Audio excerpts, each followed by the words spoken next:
What do I have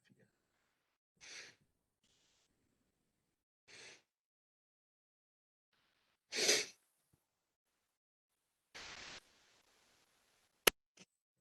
That's the nice guy now.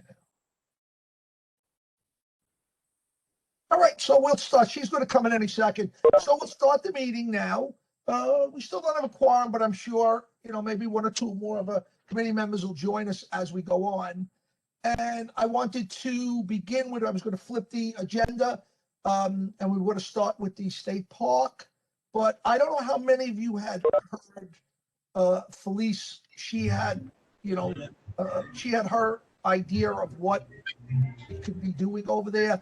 I thought it was, I had listened to it. I thought it was pretty good. And I thought I wanted to bring it to the full committee and all like that.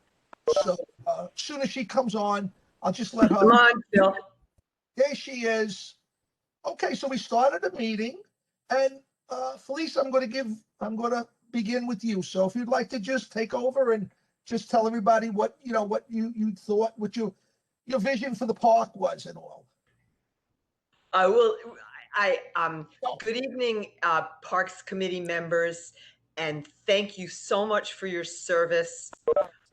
I have never been on the community board, but I've been active for decades, and you really give blood when you regularly go to these meetings and do the homework. I really appreciate it. And that's why a small group of us who have been active in the neighborhood for a long, long time, including fighting to make that park happen in NAG, myself and my neighbor, Kathleen Breen, found the environmental bond money and worked with Joe Lento's office and then all the great NAG activists to fight for that park. I used to own Teddy's Bar and Grill, so the proximity was, of course, precious. And as the years went on, myself and some colleagues formed BABAR, Brooklyn Allied Bars and Restaurants.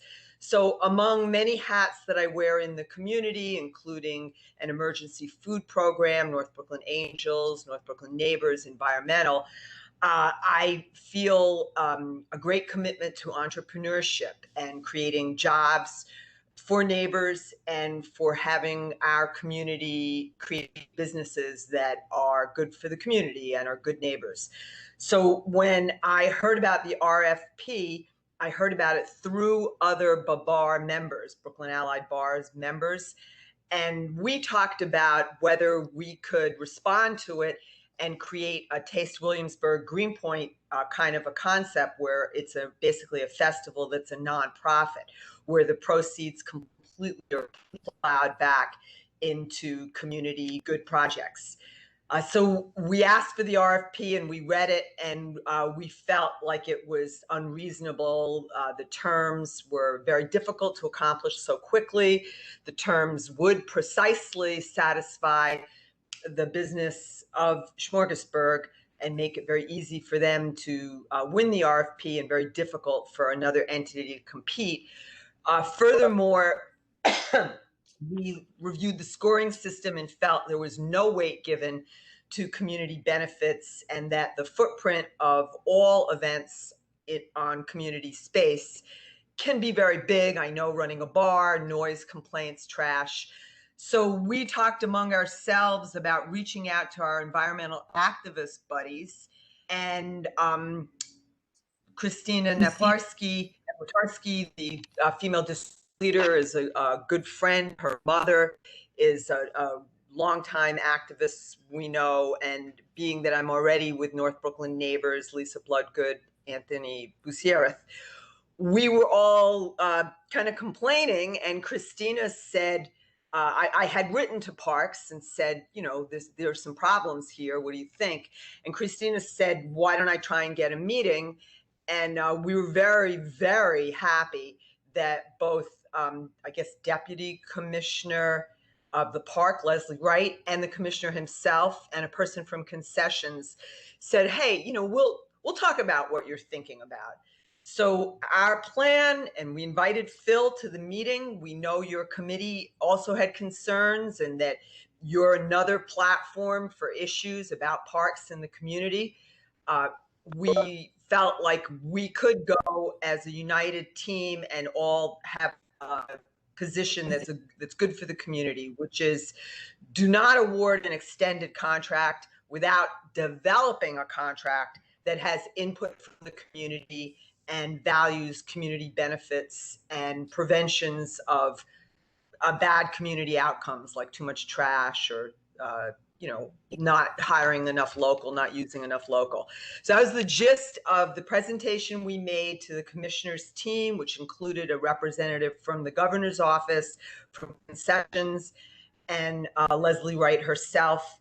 And we were asked what we would like to see in an RFP, and we held pretty firm that it was not appropriate for us to negotiate that with the state, that the state should come back to the community and open this conversation up, and that each of us might have our opinion, but we did not vet it with a wide enough swatch of colleagues to feel comfortable weighing in on it.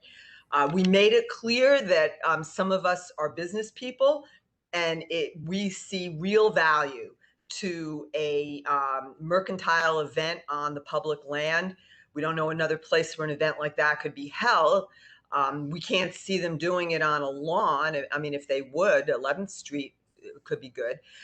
And that we have heard, as have you, that food purveyors got slaughtered in the pandemic, and this is a much faster way for people to come out and do enterprise with food. Is that the only event that should happen in that space or could happen?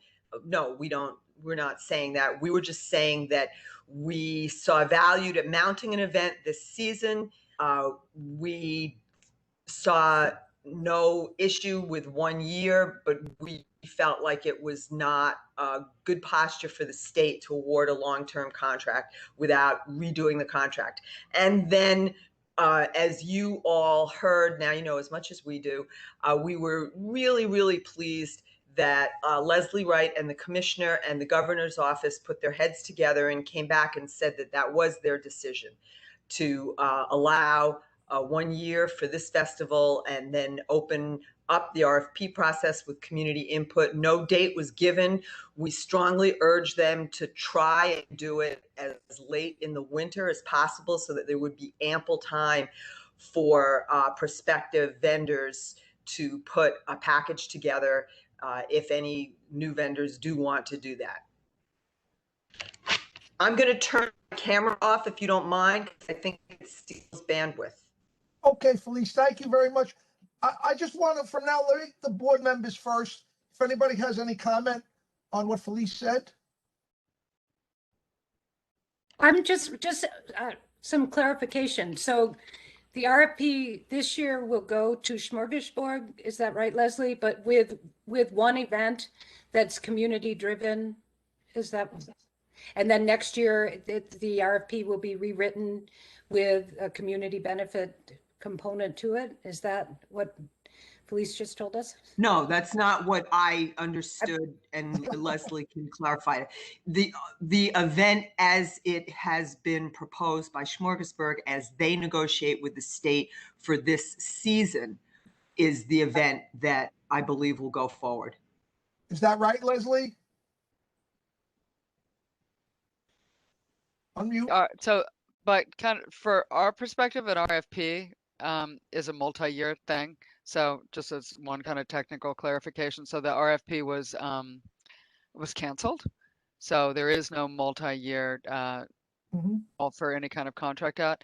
And the notion was to permit Smorgasburg for this season as per usual. But as you know, it's still COVID, so we're still kind of sorting out how that'll all work. Right. And then, excuse me, then next year, as Felice was saying, we'll be looking at a new RFP. Is that what we're saying? That's what The plan. Felice is advocating for, definitely. Yeah. Right. Okay. And there'll be a single event. What was the single event that was described? None. I'm not clear about that. Oh, okay. No single event is No involved. single event. Okay. I think maybe the fact that Felice referred to Taste of Williamsburg, which in years past has been a single event on a single weekend. And if I understand correctly, the notion is to do that on repeated sessions. Okay, Hey, I'll Leslie. just say I'll put in my two. I thought it was a good idea only because it gives benefit back to our community.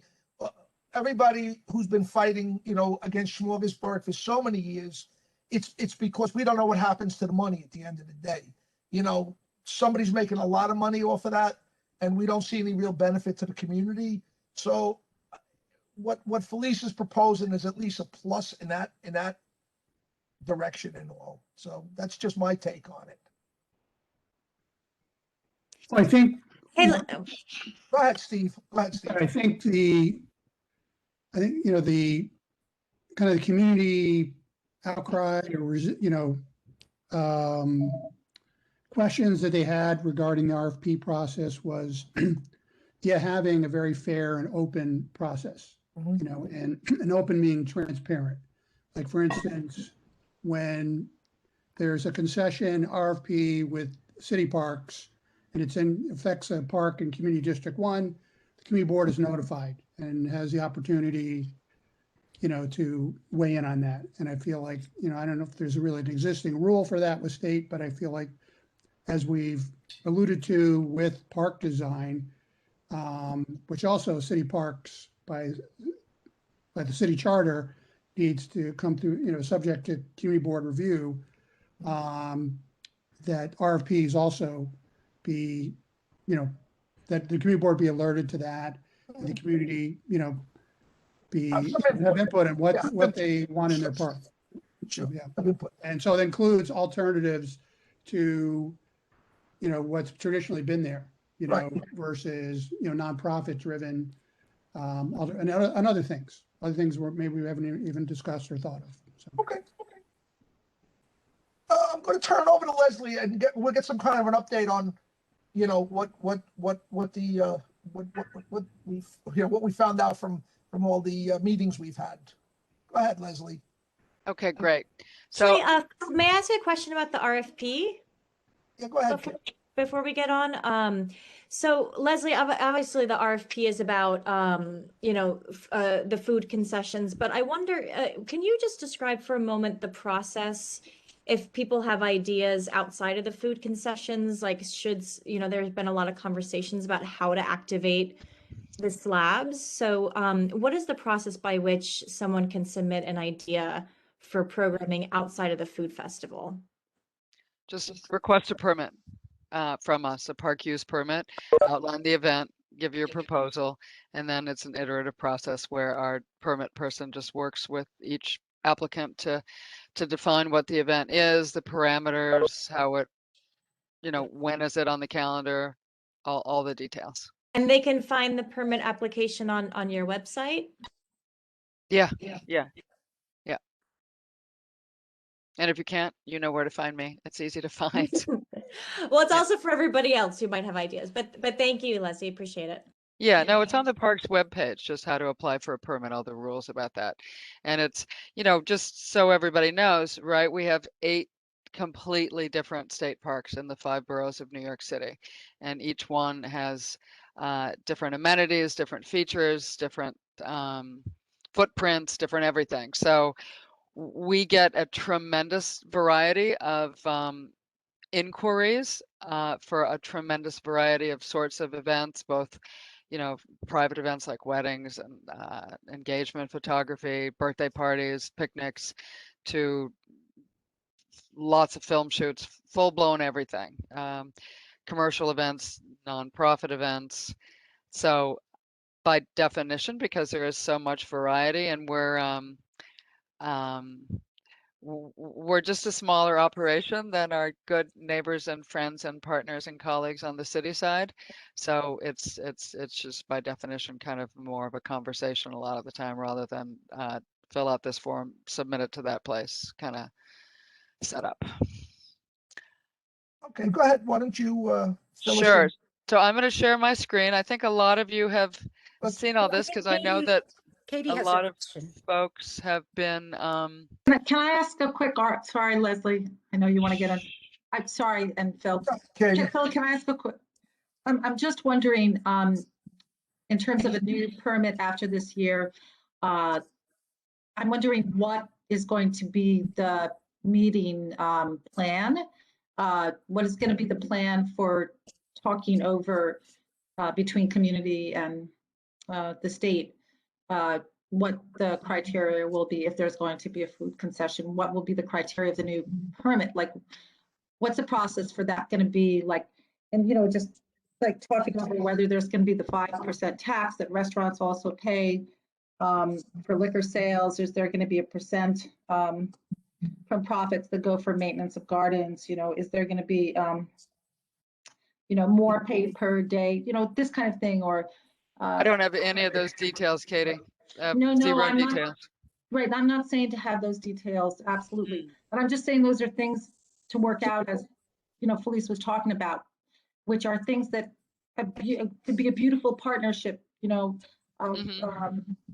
state, the business, of them, and local, community engagement. I'm just wondering, what is the plan going forward for having those meetings to make those decisions? But anyway, generally. As outlined with respect to park design, we're going to start up community engagement again in the fall for the next phase. We have a park to put back together again, so we're really focused on that right now. We'll figure out what the plan is and announce it. You all have made it really, really clear how valuable engagement it is, and proven it too. It is incredibly valuable. We're getting a better park now as a result of this process. So as soon as we have a timeline for engagement specifically about any new RFP, it will be fully shared with this group well in advance, and lots of chance for input on that. Good, thank you. Okay.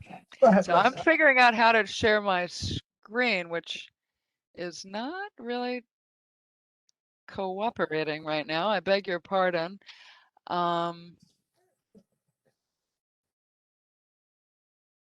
Here we Something's go. coming up. Okay, so yep, that's not really what you want to see though. I think you want to see some nice renderings. So let me do that. I will bring you to this site plan. Can you see my screen? Yes, now we got the site plan. Okay, great. And let me make it big. Okay, so as most, maybe all of you know, we went through a pretty deliberate in response to community demand and really good community enthusiasm.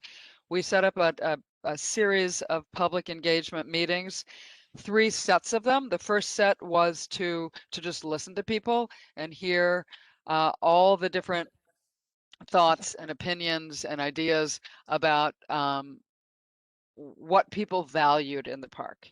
As part of that, it was both a set of sessions in public in the park itself, plus I think 2 Zoom calls so that we could reach the widest audience possible.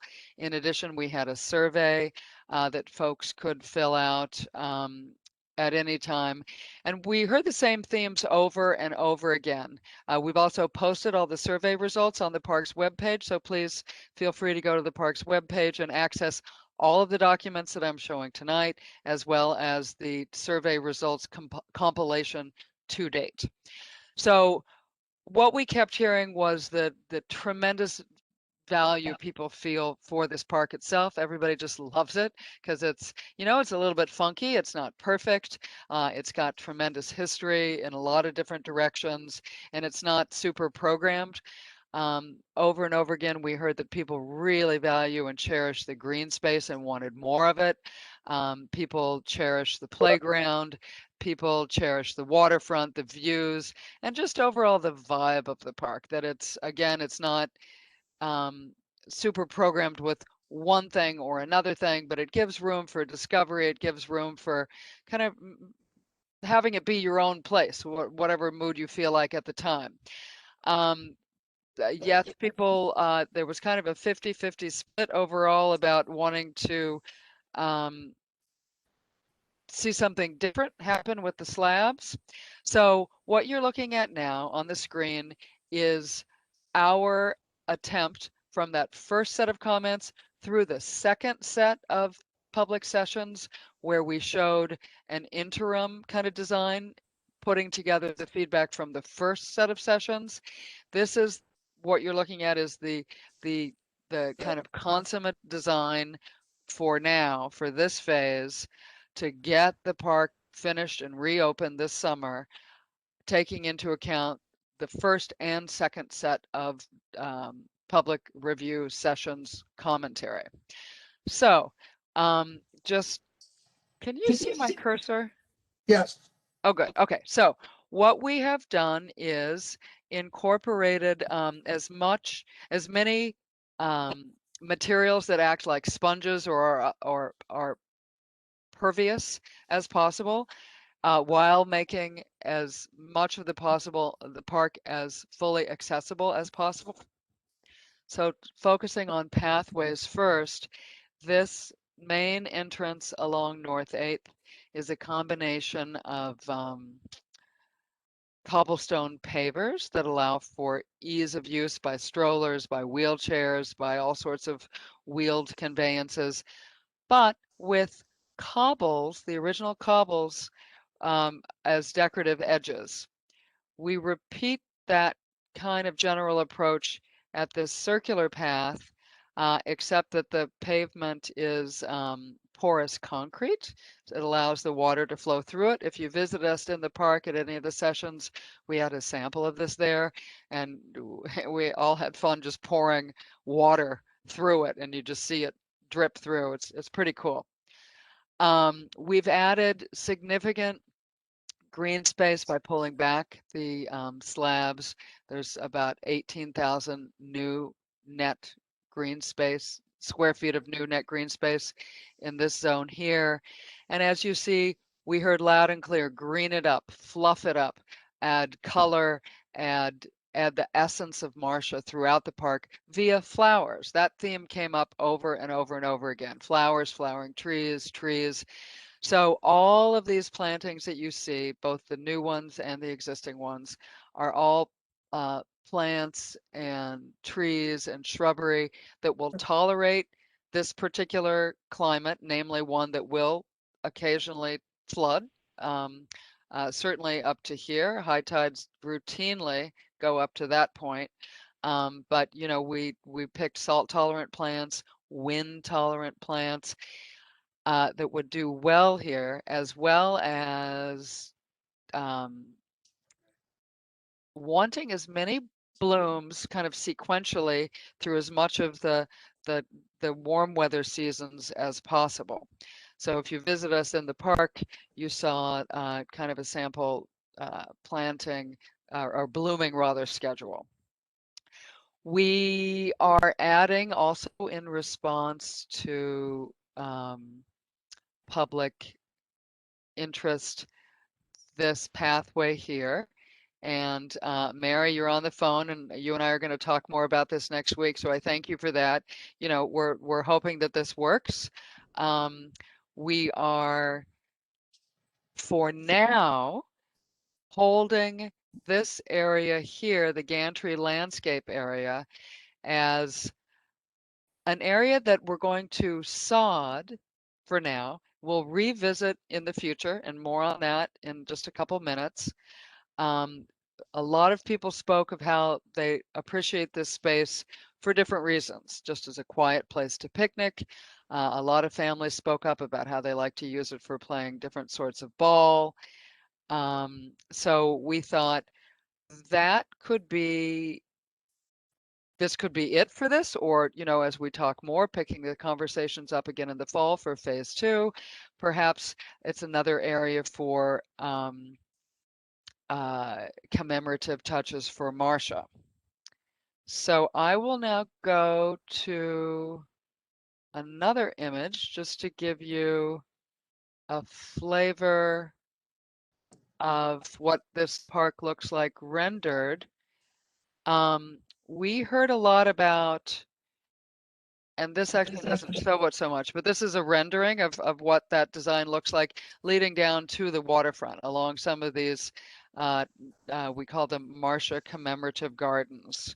We also added in steel, or not steel, stone boulders as seating areas. We do have 2 other kinds of benches around view sheds and pathways, low to the ground log benches. They're long and low. They're oh, the name of the tree just flew out of my head. It'll come back to me in a second. A second kind of bench we have has backs to it. They'll be more like traditional park benches, but not super traditional.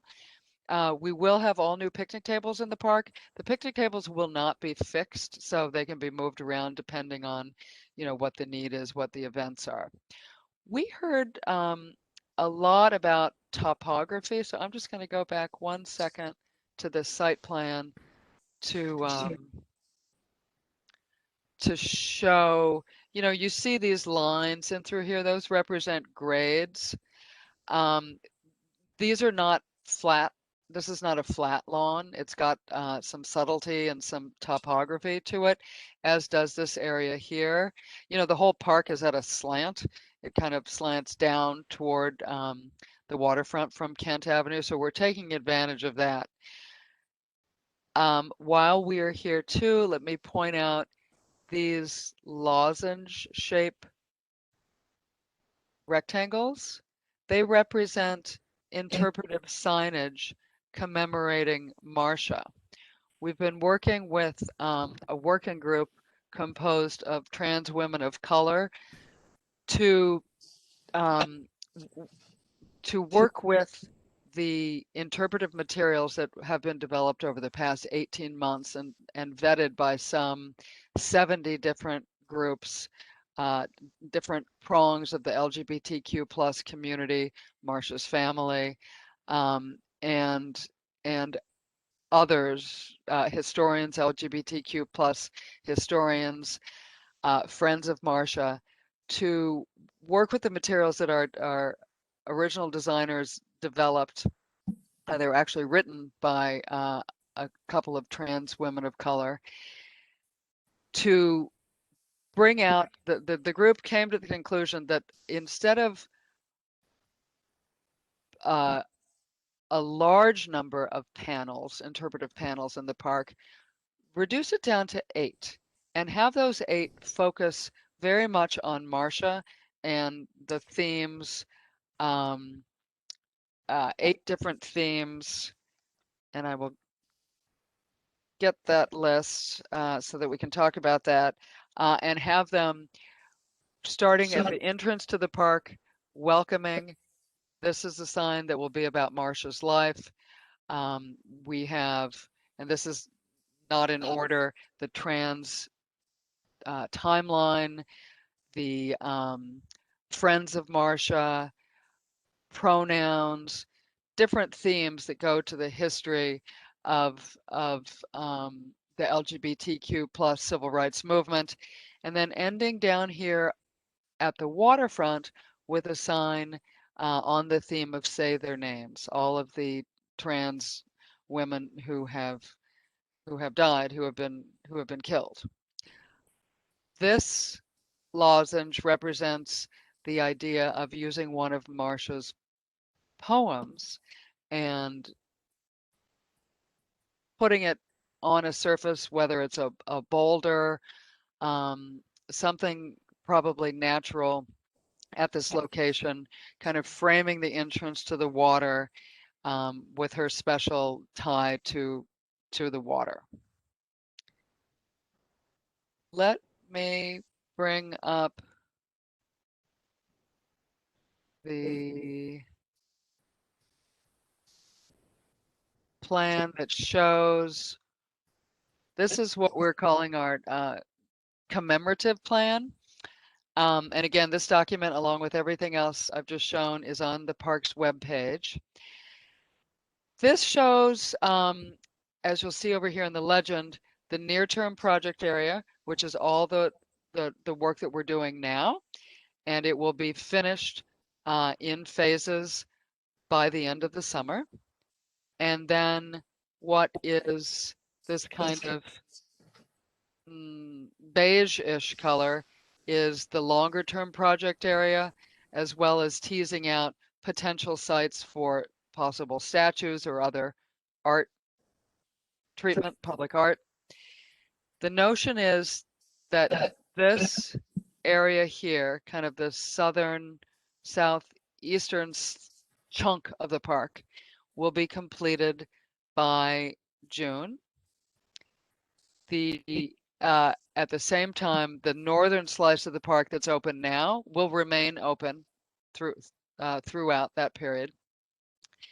This area here, there's a lot of work to do there. We have topographical work, we have all the irrigation work, we have stormwater drainage work, and the installation of the new lawn and all the plantings. That is targeted to be finished by mid-August. And then the kind of core area over on this side, we're going to be doing the work. It'll all be done by the end of August too, but we're kind of backing out of the park to finish that while moving around all the stuff, the construction stuff that's staged in the park, as well as park equipment. So that part's a bit of a jigsaw, but that gives you the general flow of all the work that will all be completed by August 2021, sometime in August. I don't have a specific August date, but it is by the end of the month of August 2021. Whereas the beige stuff, this will be sodded and open again by the end of August. But the reason that it's beige along with the entryway is because we want to revisit those areas with you all, with the general public, starting again in the fall, date to be determined, for additional conversations, listening, feedback about what more we might want to do there or different uses. And that also includes conversation about possible public art or statues. This is, 3 areas that came up in conversation so far for possible statue. So you see here too that the entry area, some ideas that have come up already include something more bold at the entry gate, the sculpture that we've talked about, more plantings, maybe some sort of trellis treatment that also has plants on it. There's been talk too about a lot of good conversation about possible further decoration of the park house. Again, maybe some sort of trellis treatment or interpretive treatment. The park house will be done this summer and it will be open this summer, but this would be again a phase 2. And again, the gantry area, maybe it's something else or something more, something different than simply the sodded area. So I really invite you all to look at the materials on the park's webpage. And, I feel like we have done a lot. Oh, let me close with this bird's eye view so you can get this sense. A lot of, we've had really great conversations and just really appreciate everybody's passion for joining in the project. And this is your park. Thank you, Leslie. Sure. Just if everybody, yeah, go ahead. So I wanted the committee members to speak first. Go ahead, Steve. Thanks, Phil. Thanks, Leslie, for the presentation. And first, I just want to, just recognize, where we started and where we are now. It's pretty amazing. Just considering, the community, the community board, and the family, and Star just, pushing back on the initial, design and the halting of construction and pulling back, those key problematic elements, and then having these, the series of design sessions, multiple rounds, and then really feel like listening to the input from the community. Even just seeing from, the initial session, we had a very, kind of basic idea, basic input, and then to where we are now. Just in terms of the topography and the path structure, the flow, and the plantings look really good. Just lots of color and specimen trees. So I just I would just want to acknowledge I'm grateful for that we were enabled to to rethink the park. And so the just a couple questions I have would be the terms of the creating the, I guess we call the lawn space, saying that potentially would open up in August.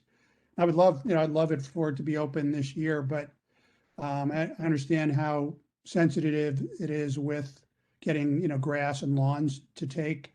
So do you guys you have a methodology, or is there kind of like a two-phase with that where you put something down to get the park open for the season, and then like next year, I don't know, seal it off or something, just or re-fortify it or something. And then after that, I had a question just about the the phase 2 commemorative elements. But Steve, thank you. And you really were incredibly dedicated to this process. So, it's better because of you. So thank you. The lawn, I'm glad you brought that up.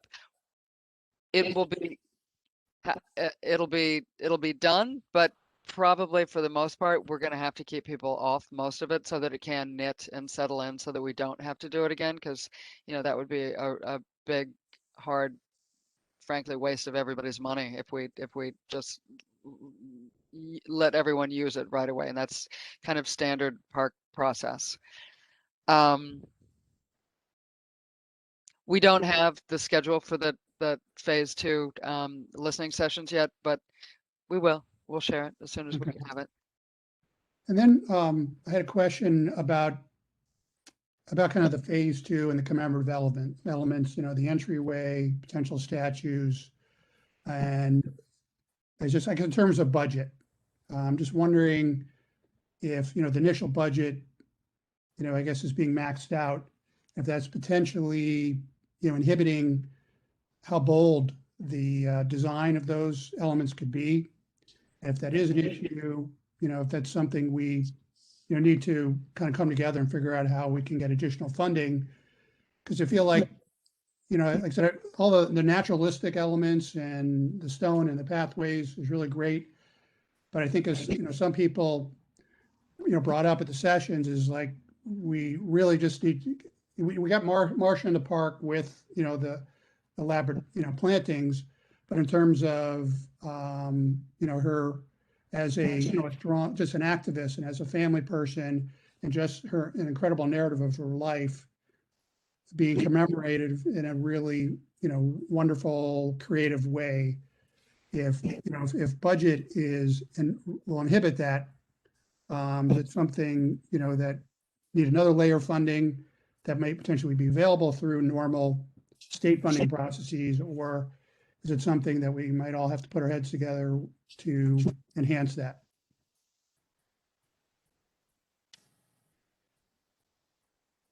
Leslie? Thank you. That's wonderful to hear your willingness for that. We're doing okay for the budget for the current elements, the phase 1 elements, even with all the changes, because we have had so much change. We're still kind of catching up with the change orders and what they will cost. It's been an extremely dynamic process, but I guess that the good news there is that our original estimation was on the high side relative to the way bids are coming in now with COVID. Construction prices have settled down remarkably in New York City since COVID. It's probably just a little window of time that's going to be true though. So we're still within our, we think, to the extent that our accounting with all the change orders has caught up with itself for the phase 1 elements.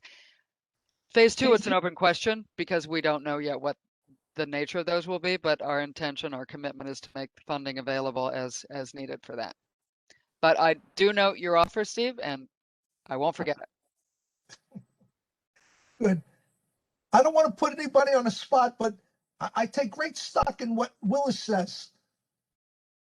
Could you, I take great stock in what you say about our park. So can I get your opinion? Well, you're very kind, Phil. But no, I mean, and to echo Steve's point, we've obviously come a very long way from where we were a few months ago.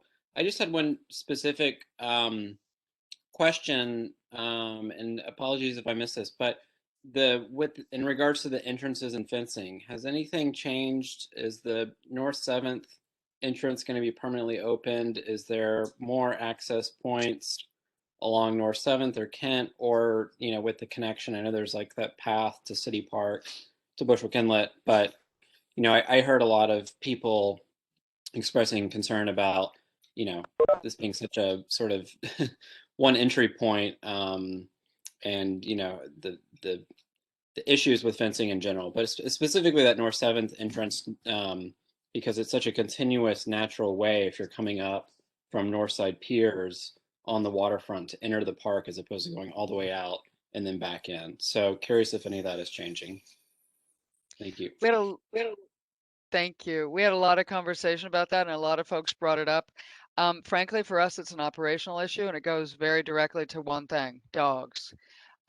People do or don't read signs, do or don't obey rules, and it feels like to me, even 50-50 split. People who do not want to see any dogs in the park for whatever reason, and people who feel differently, people who are fine with dogs in the park. And unless we have staff members at the gates, especially on the North 7th side, policing every single person who comes in, and I've seen it actually, spending a bunch of Saturdays there in the listening sessions. I just saw it a lot on the Bushwick Inlet side, people just coming through and with dogs on leashes, perfectly nice people with perfectly nice dogs on perfectly nice leashes, but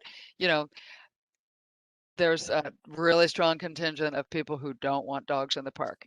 Maybe in the future we can, once the park is put back together, we can, convene a whole nother set of public engagement on the dog question. We did that at Gantry Plaza State Park in Long Island City a few years ago. And as a result of what we heard, changed the rules in the park, and it made exactly 50% of the people really mad and 50% of the people happier. So that's kind of a win in the parks world. But right now, sorry, we're not going to be able to open that gate because we don't have staff to dedicate to standing there and policing the dogs as their sole focus. I appreciate that. I personally feel like the trade-off between sharing space with dogs on leashes versus having a truly accessible park, I don't know. It's like I'm happy to have that conversation. It just seems kind of silly to limit access based on not allowing. I mean, dogs are on leashes on the sidewalks everywhere, so Anyways, I appreciate the response. Any other members? Go ahead. I can't, I don't know if Joanna, I can't see if anybody's asking questions from my side. I had my hand raised if I can ask a question. All right, Katie, go ahead. Yeah, I can only see you, but a lot of the members, I only have names on the screen. Go ahead. It looks like Felice also has her hand raised. Yeah, see, I have no idea. So, Oh, okay. Leslie, I missed this on Monday. Did you say that you were including the names of victims toward the waterfront? Did I hear that right? Yeah, there'll be one plaque, and I'm glad you asked this because I realized I forgot to mention another key part. But yes, there's one plaque right by the entrance to the waterfront. We call it Say Their Names, and it will, it, it, it won't, it'll commemorate that fact and then have a QR code with an ever evolving, ever open um, list of people. And we'll be using, our designers are working on content for additional QR code available material to really open up the universe of interactive dynamic information that'll be available throughout the park on all the plaques. Things like little video clips, right, of Marcia actually speaking and talking, maybe doing one of her poetry readings or whatever. So that opens up the door to tremendous input and kind of constant evolution of what that material is without filling up the park with lots and lots and lots of physical objects, but use technology instead. Right. And so when you say the names of victims, are you what's the sort of parameters? Is there either a time frame or sort of geographic target?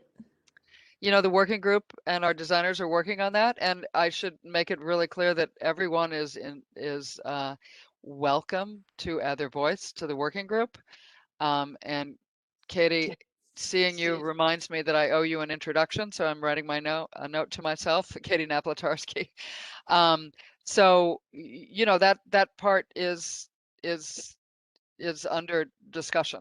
So you're welcome to join, Katie. All the Katies. There are a lot of them. I know something about the neighborhood. Okay, and now I understand. I see what I do. Okay, go ahead, Felice. I see your hand up. Yeah, just two quickies. I don't know. I'm sure Leslie was just trying to cover the major, really important points in her presentation, but I just wanted her to note that we had written in that you might consider like a toll booth, like a swirling gate that goes from the ground up 6 feet with a giant sign, "No dogs," because we could not navigate a gate like that with our dogs, but people could go in. And whatever you do, we're just saying, if you want to follow what Willis was saying and have some direct accessibility from the rest of the green space along the riverfront, it's really just an issue of making it difficult for an animal to enter the area. And then also, I don't know how you guys came down on it, but Katie Naplatarski talked about doing the kind of remembering our history at the front gate that you've very beautifully articulated for the memory of Marcia, but to also remember the history of the waterfront for working class occupations and the community struggle to win a park there.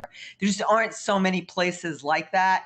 And in our neighborhood, we don't really have any memory of our radical organizing history, which we're very proud of. And that would be one place where it would be nice to have a monument. And I think it's very much in the spirit of Marcia P. Johnson. If we'd known her then, I'm sure she would have been sitting in with us and we all would have been fighting together. So I don't know. I hope you heard when Katie put that idea out there, and that if she's going to be introduced to your team, maybe that could just move along. It'd be nice. Yes, thank you for bringing that up. We certainly have received that, and it's it's a really rich and wonderful idea, and it's very much in the mix. Kevin, you got your hand up? Thanks, Phil. I'm navigating WebEx on my phone, so this is a new world. Can you hear me? Well, you're good. You're good. Okay, great. Yeah, I just wanted to, first thank everybody, the Stop the Plastic Park folks, who put so much work into this. It's such an improved plan from what it was, and we all owe you all a long and deep debt of gratitude.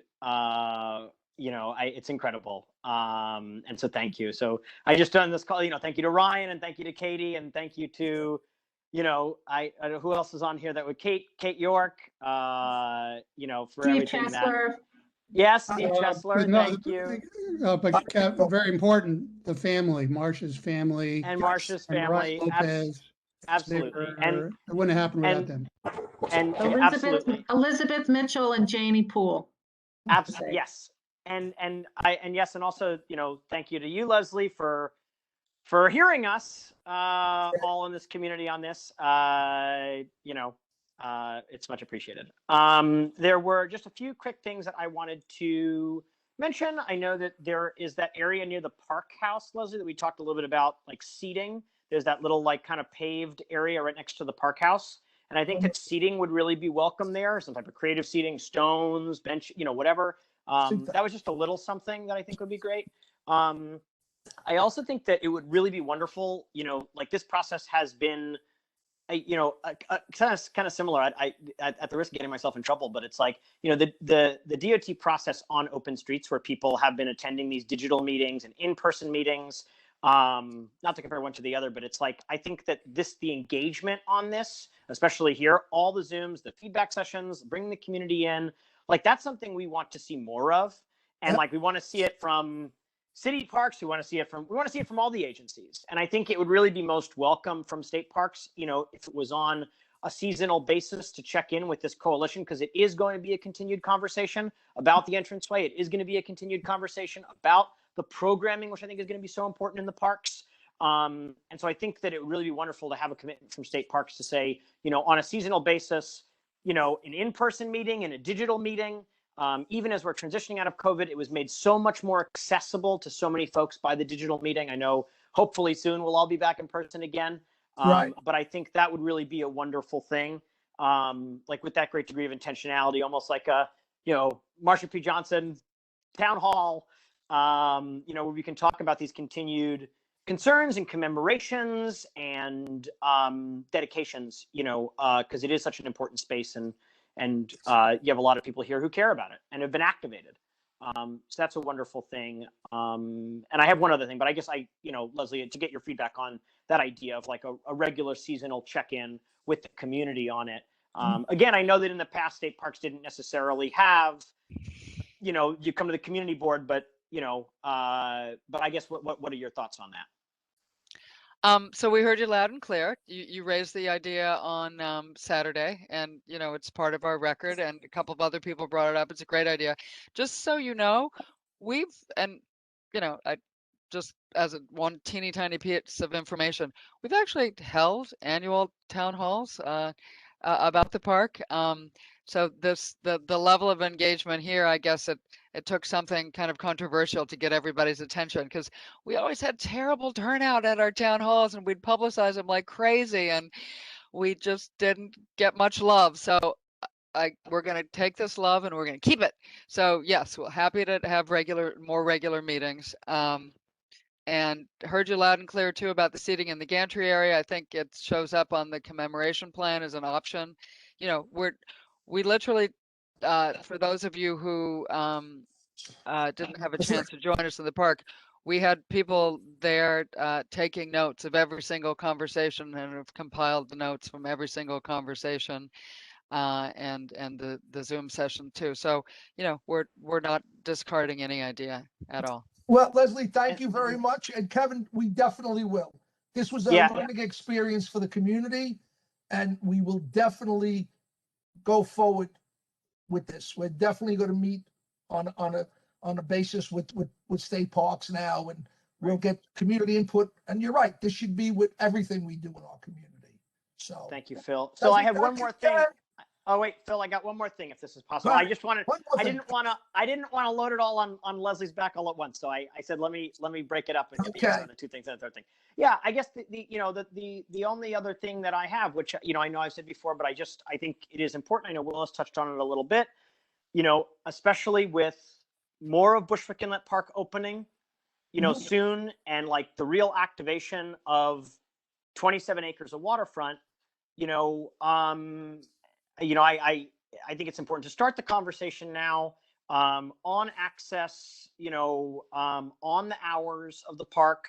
I think over the course of the summer, I know, especially with folks working or distancing and all those sorts of things, like, McCarran didn't close, McGolrick didn't close, Cooper didn't close, Sternberg didn't close, and I think, when, with Bushwick Inlet, like these smaller parks along the waterfront, as they are now smaller, MPJ, it's okay. It's like, maybe it's not okay, but it's like, it is not as big of an impact on the community because it is like a 2-acre park or a 6-acre park or, whatever it may be.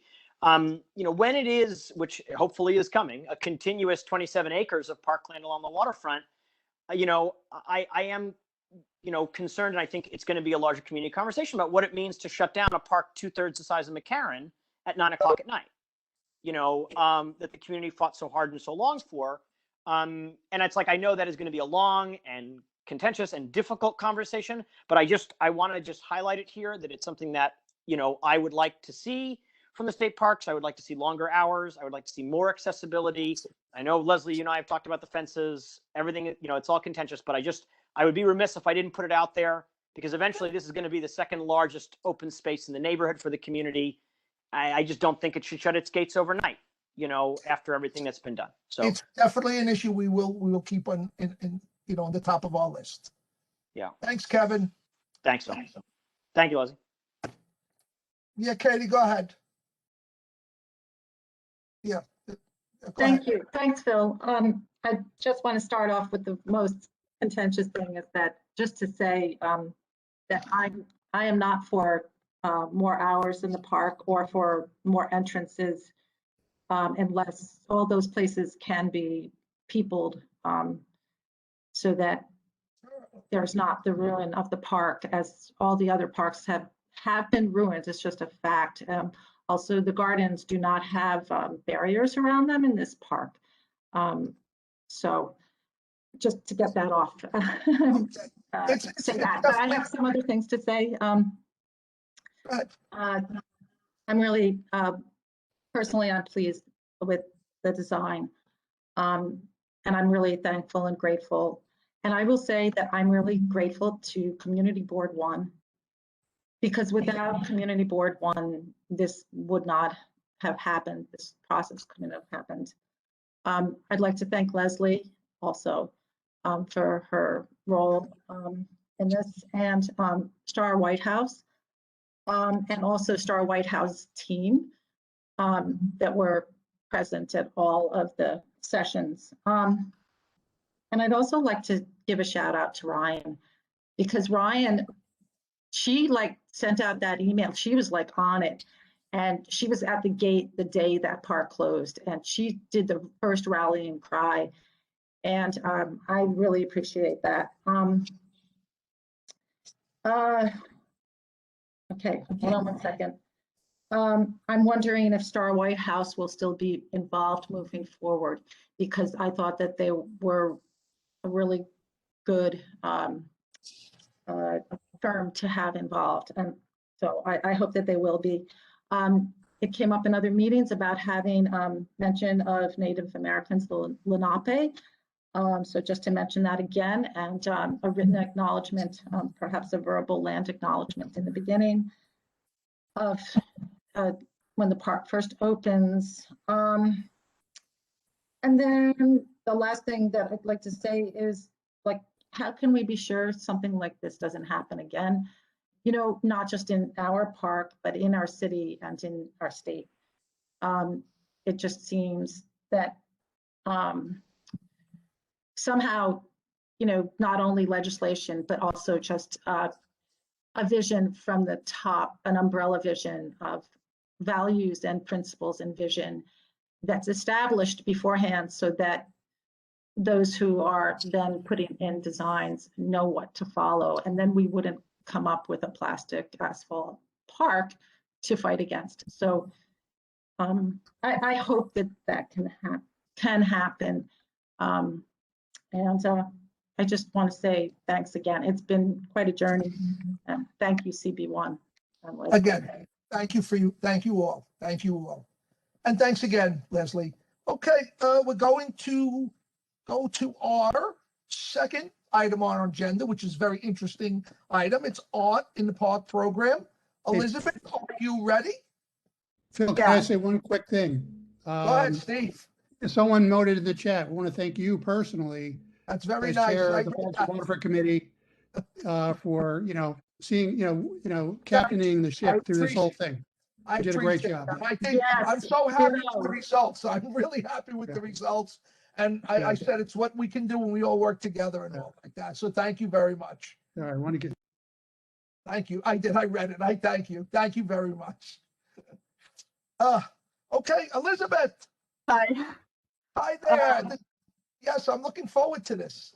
And I got to say something. When is the project going up in McCarran? I pass every day. Yeah, it'll be a couple more weeks. There's just Okay. experiencing some production delays, Oh, but okay, that will be okay. in soon. Okay. But tonight I'm here to just share some general information with Sure, you go ahead. all about the Art in the Parks program and how you might be able to get more art in your parks in your district, or reaching local artists, and just giving you a general overview of our program. I'm going to share my screen.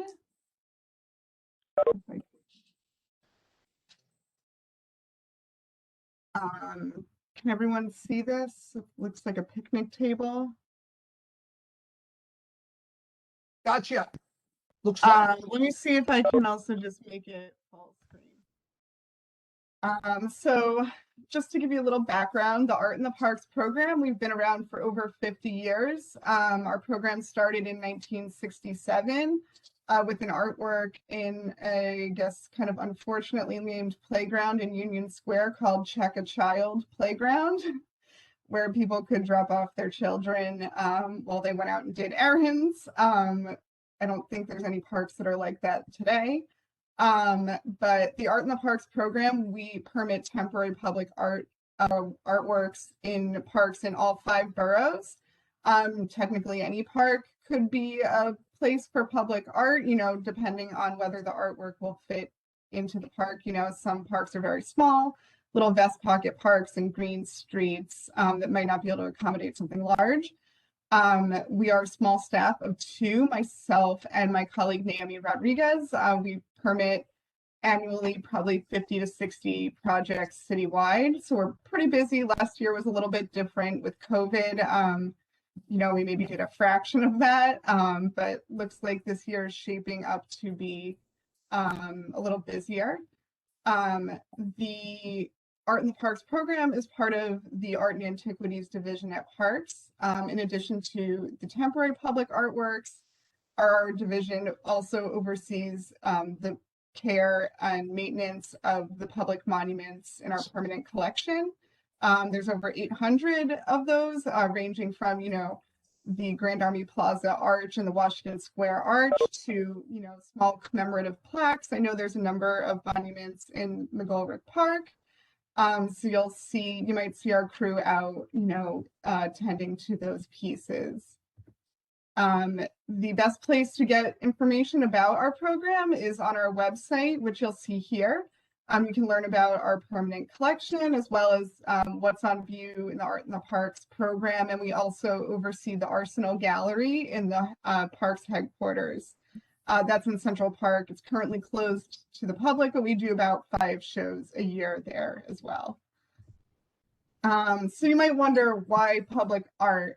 We consider it an outdoor gallery. Motivating factors include aesthetic, beautification, visual enhancement of park spaces, intellectual, creates mental stimulation, social, participatory engagement. A lot of artworks do invite interaction, economic. In some cases, having an artwork in the park can bring people to the neighborhood. It also supports the creative class. And the artworks can also serve a promotional purpose, advancing parks mission, getting people to pay attention to their parks more, things like that. We do also work with a number of artists who have, ecologically themed artworks. I'm just going to go through a few slides to just show you kind of the variety of works that we permit around the city. Some are quite large and ambitious, like this one, which was just off of Inwood Hill Park in the water. These are some monumentally scaled works that were in Riverside Park several years ago. You know, we do pieces that are more interactive that you can walk on and walk through and interact in that way. You know, some pieces have a smaller footprint, but no less impactful. You can see, I mean, it's a real variety too of form and shape and size. This was on Randall's Island a few years ago, and you can see people going inside of it. But we also do kind of lighter touch pieces. This was, you know, much shorter term with the umbrellas, but, you know, it had a very wide footprint. Here's just some other pieces. You know, not every piece needs to be a sculpture. We do also permit a variety of fence installations, like this one, or photographic banners. Public art doesn't just have to be, you know, a large sculpture. It can be, you know, photographers can do public art as well. Here's just a fun one of a dinosaur. And I wanted to highlight some projects that we had done in Community Board 1. This piece by Jason Krugman was in McCarran Park from 2009 to 2010, and it lit up at night. I think it was around the holidays. This piece was in McGolrick Park around that time as well. The typewriter project was in 2016. It was a shorter term project, but it was this booth that unlocked at certain times, and it had a typewriter inside, and people could go in and type on the typewriter. We also permit murals. This mural actually wasn't permitted by parks because it's on a private wall, but it's very much a part of the park. I'm sure a lot of you are familiar with it. So in this case, the mural was, there was an agreement with the building owner, but murals can be very impactful. We don't admittedly have a lot of space in parks for murals, which is why a lot of murals you'll see are on the private property. But that is another part of our program as well as the murals. This piece was in North Fifth Park and Pier 2017 to 2018. It was also in Brooklyn Bridge Park, and I believe it is at the Brooklyn Museum now. So kind of traveled around Brooklyn. One side says oi, one side says yo, depending where you're coming from. This piece in McGolrick Park was made out of soils collected from people that were fired into the clay, and it was surrounded by this living garden planted with, I think they were native plants to Poland, which is where the artist is from. I think some of those plants might still be there. This project was with the Polish Cultural Institute. This is a fence installation that consisted of a number of panels depicting historic Greenpoint and sharing some text about different facets of the neighborhood. Who we work with, you know, how you might be wondering how these projects come to be. We work with public art nonprofits. So that's organizations that are specifically focused on getting public art into, you know, public spaces around, not just in New York City, but all over. And those can also be in the form of events. We also work with Parks Partners, Friends of the High Line, Socrates Sculpture Park, Madison Square Park Conservancy that are specific to their parks. They also have curatorial programs to program art in their parks every year. We also work with local bids to get art into, you know, not just specific parks, but, you know, maybe multiple parks in their districts. We work with commercial galleries. You know, a lot of these works, I guess, given the commercial galleries have a little bit more money, more ambitious. We also work with cultural institutions like museums, and also community groups too. I don't know if they're really highlighted here, but we do also work with a lot of community nonprofit organizations on projects.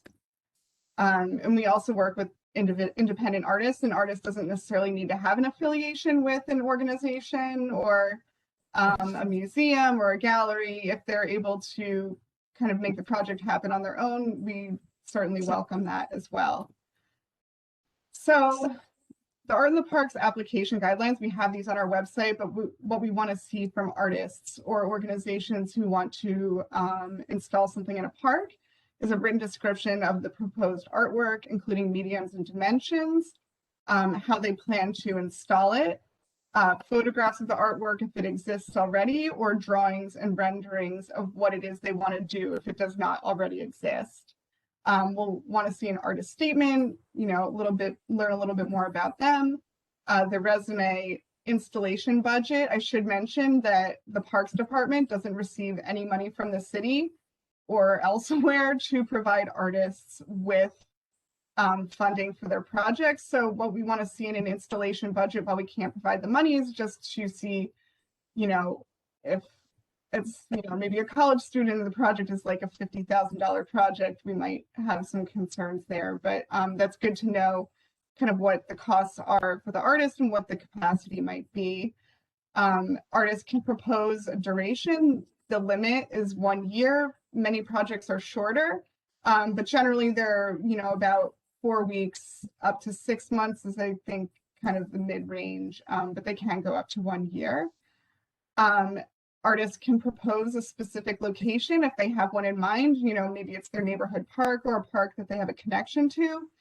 If they don't, that's okay too. And we would propose, a list of locations that are currently available that we think would have the space for the artwork, or could work with what their installation needs are. If they need a large concrete pad to install their work, that would, limit some of the parks that they might look at. If they need a lot of square footage, that would also change that as well. And things like fencing, what kind of fencing they need. We want to make sure that they have enough to choose from. Ultimately, the artist will then kind of send back a list of parks that they are most interested in, and then we'll look at it further. And we also ask artists to include 10 images of previous work with their application. The review process, first the proposals come to the Art and Antiquities Division, and we're typically looking at how is the artwork put together. Does the artist have the capacity to do this? I'll get into selection criteria a little bit more. We also share with park managers and directors of operations in the borough. They help us quite a bit they know the parks much better than we do when we're working in 5 boroughs. It's not, some parks we know better than others. Other times we've never done a work in a specific park, so we rely on our operations staff to let us know, this might be a good location, this might not be. And we also share with parks as borough commissioners as well.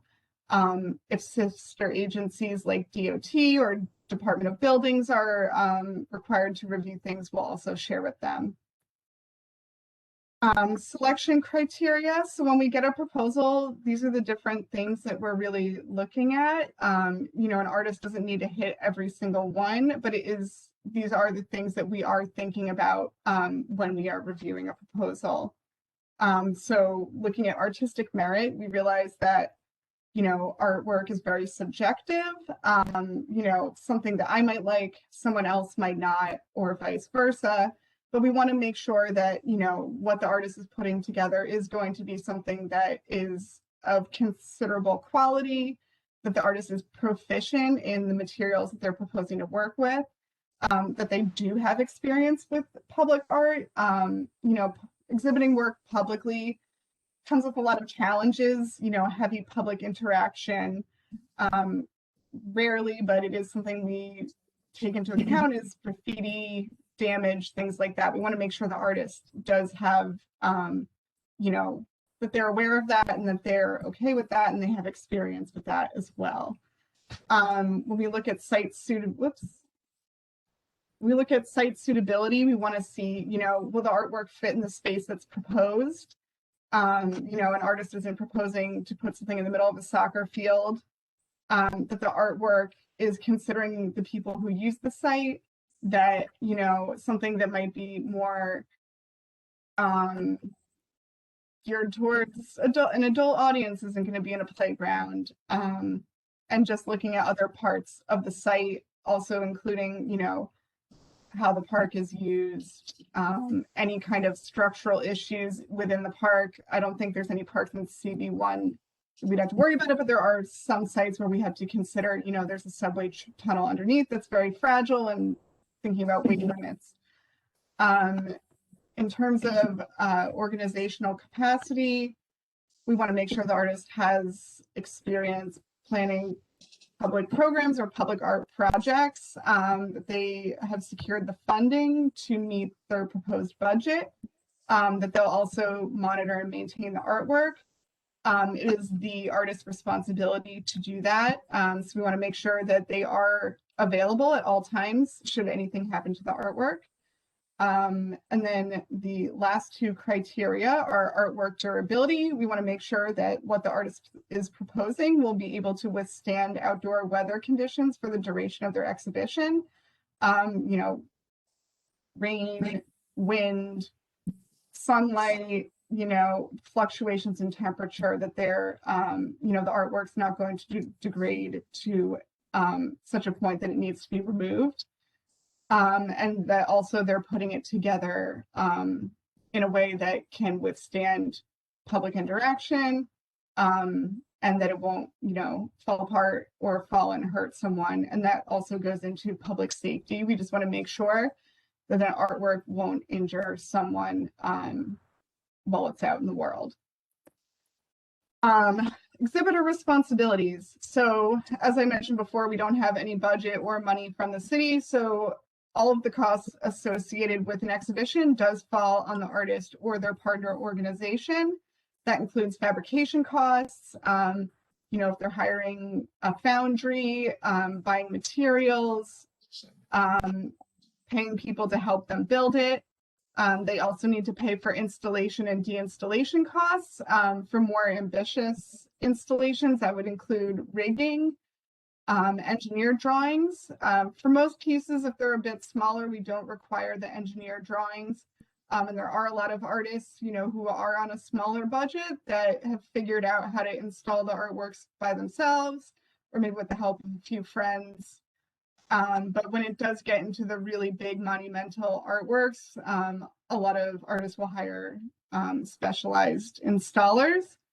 Artists are also responsible for site restoration at the end. So that would be removing any kind of footings or bases, filling in holes, seeding over with grass seed if needed, if it's on a lawn.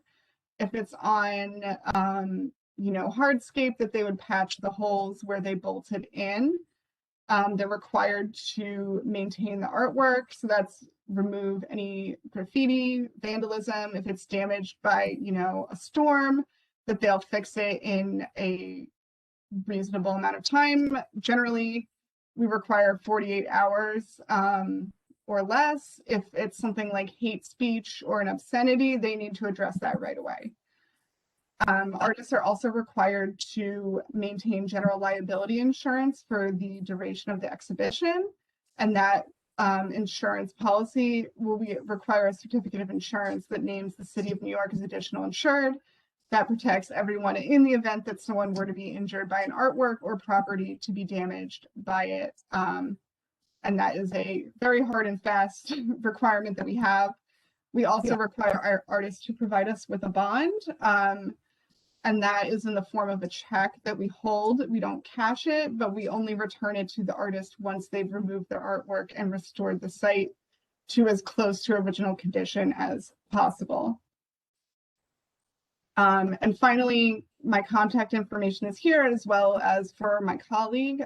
We're always happy to answer questions about, you know, working with local artists or an organization who might want to, you know, get more local artists in the park.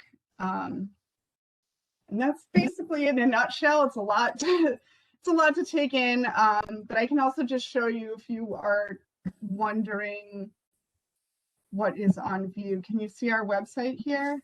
Yep.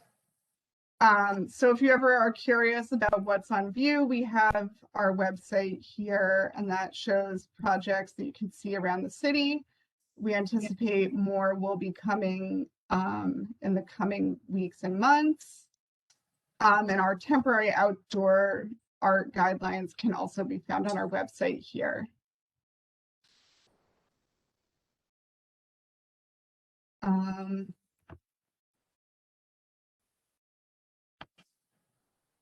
I'll stop sharing. That was wonderful, Elizabeth. Very nice, very nice. Am I getting we don't see more art, it's really a money thing? If we had more, see more art in our parks? Yeah, unfortunately, that's a large stumbling block for a lot of artists and small organizations that, you know, if we had the money to give, we would certainly do that. And I think the focus would be on local artists and organizations, but I guess they feel that, you know, we've had our program's been running for over 50 years. And you know, we don't have a shortage of artists and organizations who make it happen. Anybody have any questions for Elizabeth? Stephen? Yes, first, thank you for the presentation. It was very, very informative. Yeah, the question I had is, do you have information about the McCarran installation, the timing of when that'll be installed? It should be in the next 2 weeks. There are just some production delays on that. Let's hope so. Anybody else? I have a question, and yeah, thank you, Elizabeth and Parks for the presentation and the information. I think part of the reason why you were asked to spend time was because you know, it is infrequent that sometimes we see public art, and so it's almost like it was a surprise that there has been this process. And I was just curious. I don't remember, do you all ever do like specific thematic calls for projects? Or I know it's just ongoing, but do you ever do specific calls? We do, but they're very, very few and far between. So basically, we've only, like, NYC Parks has only done open calls if Parks has like a grant available, and that's only been twice. Since I've been there, the Claire Weiss Emerging Artist Award, which ran for 5 years, and we also had the Uniqlo Artist Expressions Grant, which was 2 years, but that has not been renewed. We unfortunately, with 2 people on staff, it's really difficult to run open calls for certain parks or certain neighborhoods. I think we would love to do that because I think it would be a great way to get, you know, more local artists into the parks, but it's, I think, a capacity issue for us not being able to run, you know, an open call. I will say, you know, our process is open, you know, 365 days a year. We don't have any deadlines. People can submit when they want to. But yeah, I mean, we would love to kind of take more of a, I think, a curatorial approach, but it's just, we kind of just take proposals as they come in. Okay. Are there any other projects Karina? working? Are there any other projects that are percolating in North Brooklyn? At this time, no, but if there are certain parks that you're interested in seeing art, or maybe parks that you're not, you know, we can keep that in mind. I think sometimes people think that we have a wealth of proposals coming in for certain parks, we have to pick one, but unfortunately, that's not the case. So right now I don't have anything coming down the pike for North Brooklyn, but again, we're happy to keep you in mind if it is something you'd like to see more of. Or if there's some parks that you feel like could use a little more love, you know, that maybe feel a little sad and could use like an artwork to brighten them up, we're happy to take those suggestions as well. Okay, everybody? We good? Well, I have one more question. I don't know if you can answer this, but so you know, obviously like there's the Percent for Art program, right? And so hold on. Do you know why the Percent for Art program is not applicable to parks capital projects in the way that it is for other city facilities? Like, for example, you know, like the McCarran Park Fieldhouse, right, is being renovated. Like, Do you know why the percent for art isn't like with the history? And you may not know. I'm just Yeah, curious. I actually don't know a whole lot about which projects get percent for art funding. I know there's inside the McCarran Park pool house, there is a mural inside there that I think that was a percent for art project. It might have something to do with where the funding's coming from or how much funding is being provided. I know there have been some percent for art projects in parks, but not necessarily every capital project has a percent for art designated. So it's kind of a vague answer. I don't know all the ins and outs of it, but that is, I think, my understanding of it is amount of funds and where the funding is coming from. I don't know, Mary, if you have any insight into that either, but Unmute. Can't hear you, Mary. Mary, we couldn't hear you. I guess Mary. All right. Well, okay, everybody. I'm going to close the meeting, but two things before we go. Wait, Phil, Please could I mark- just follow up on that question? Is there a way we could get that answer? yeah, I can find out more about from my colleagues about which projects were what triggers kind of the percent for art being included in a capital project. That would Can be you great. guys hear me now? That would be good. Yeah, we can. Really Yeah, would. we can hear You you. can hear me now? Yes. I had to go out and come back in. So sorry about that. But percent for art is definitely some of its funding. The concession in McCarran is not publicly funded. So that's part of the answer. Elizabeth is right. There's a mural inside the rotunda at the McCarran Pool House. That was part of the percent for art. But that's something that's decided on the capital side. There has to be a certain amount of money that's in the project. So if it's $1 million or $2 million project, percent for art does not apply. So there are certain thresholds that have to be met. And that's, I can't remember the city agency that determines that, but it's on the capital side. So we'd have to get more answers for you on that one. I don't have an answer to that.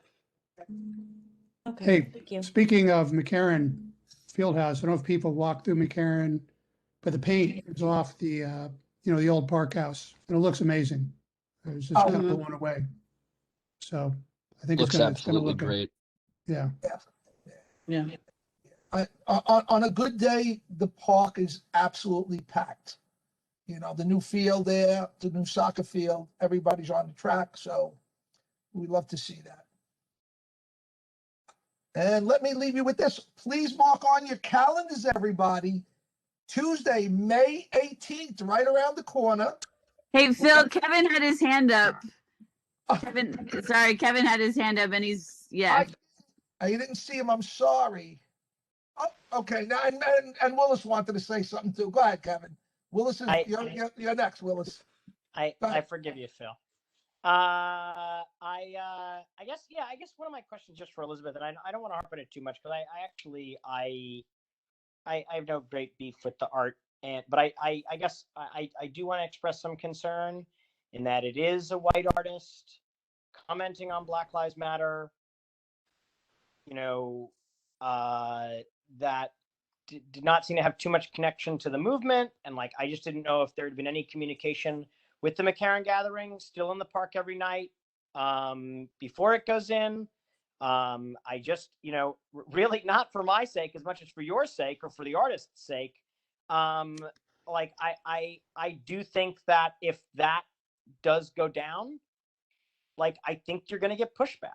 I don't really have any concern about the design of the art itself, but I do think that in a community, you've got, Greenpoint, I guess depends on, but Northside and Greenpoint are predominantly white communities.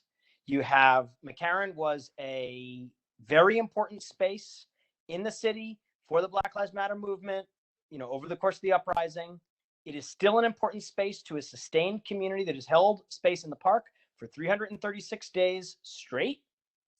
And you have a white artist who is not connected to the movement and is not Black doing art, commenting on a Black-led movement. Like, I know we're not, you know, I don't want to get into a whole thing that's going to drag us down into a whole thing here, but it's like, it is a concern. You know, I do not think that it's going to sail smoothly, totally without any pushback or commentary from anybody, because it's like, you know, it's huge. It's a huge, more public art, Elizabeth, like more public art in every park. Great. But it's like, you know, it just seems a little bit bizarre that, like, you know, and I understand the way that it works and the process and so on and so forth, but maybe the way that the process is designed is also flawed. If you have white artists doing commentary on Black Lives Matter in a predominantly white community, and there's been no consultation with the Black community that has been holding space for nearly a year, and this is going to be going in so close to the anniversary of the beginning of all this back in May 29th, you know, it's a concern.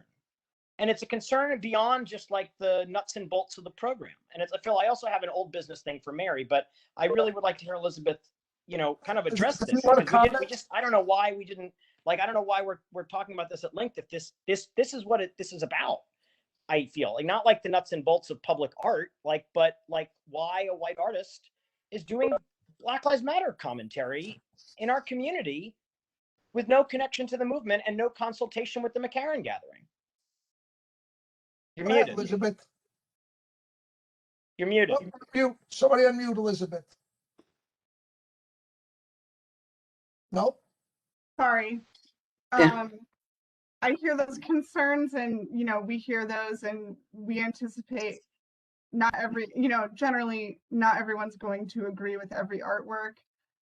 In the artist's statement for this particular work, it is about protest in general and his personal experience with protests, not just the Black Lives Matter protests. You know, going back, he lived in Chile for a while and participated in protests there as well.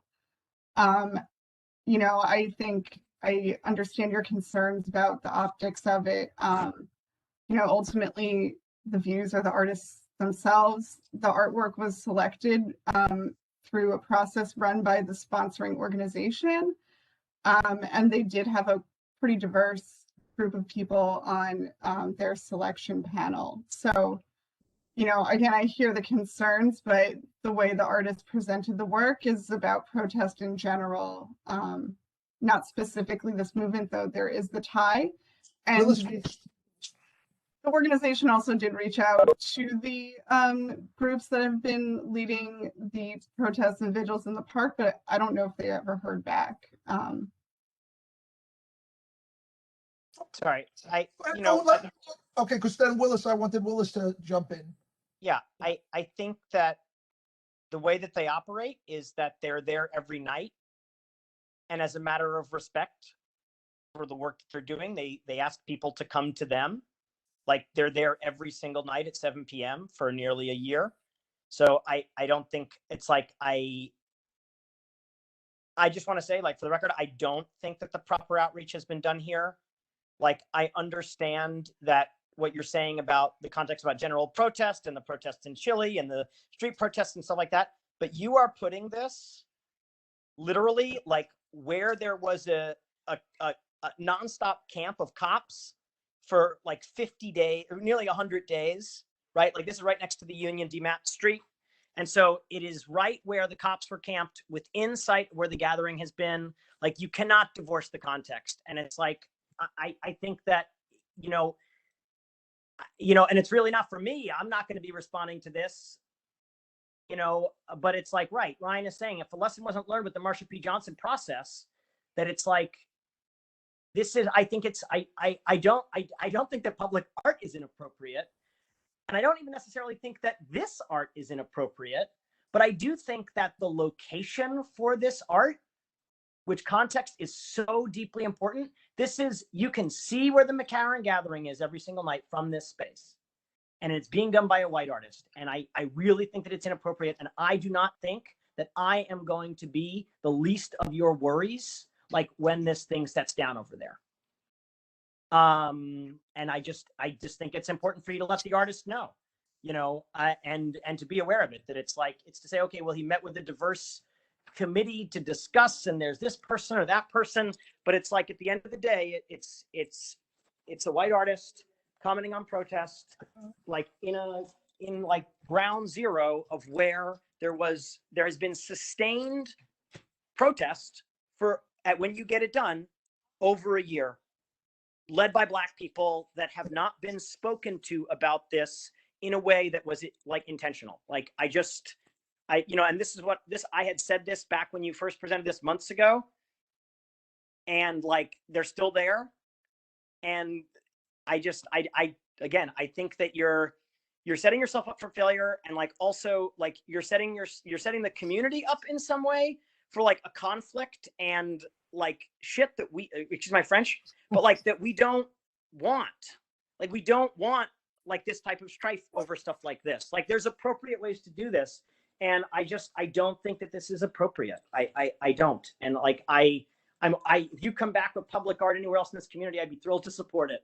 The art that was along the outside of 50 Kent with all the faces of Black folks that have been that have passed away, and this was a public art project which was beloved by this community and really important. But I think that this is it just seems like an unnecessary space to wade into, and is just is really not, I think, sensitive enough to the context and the location. And I think that is so deeply important. And yeah, that's it. Thank you. And I have old business, Phil. I want Willis to go, but I have an old business item. Let me just see what Willis wanted. Willis, you want to say something? Just unrelated announcement. Maybe Ryan has her hand up if she has a comment on this topic. I wanted to speak on this. I want to say exactly, like, I feel like when the Leslie brought the artist, that was a whole ambushing. I mean, that person walked in with they thought had been approved, and that meeting and that thing was I think very, again, for a lot of people witnessing the artist, it was really difficult. And this is you were setting this artist up because Kevin is just telling you guys what's going to happen. Like it is going to ignite a crazy response, and that artist is going to get called out down and around, and they're not. I mean, again, this has been brought up. You should not put it there.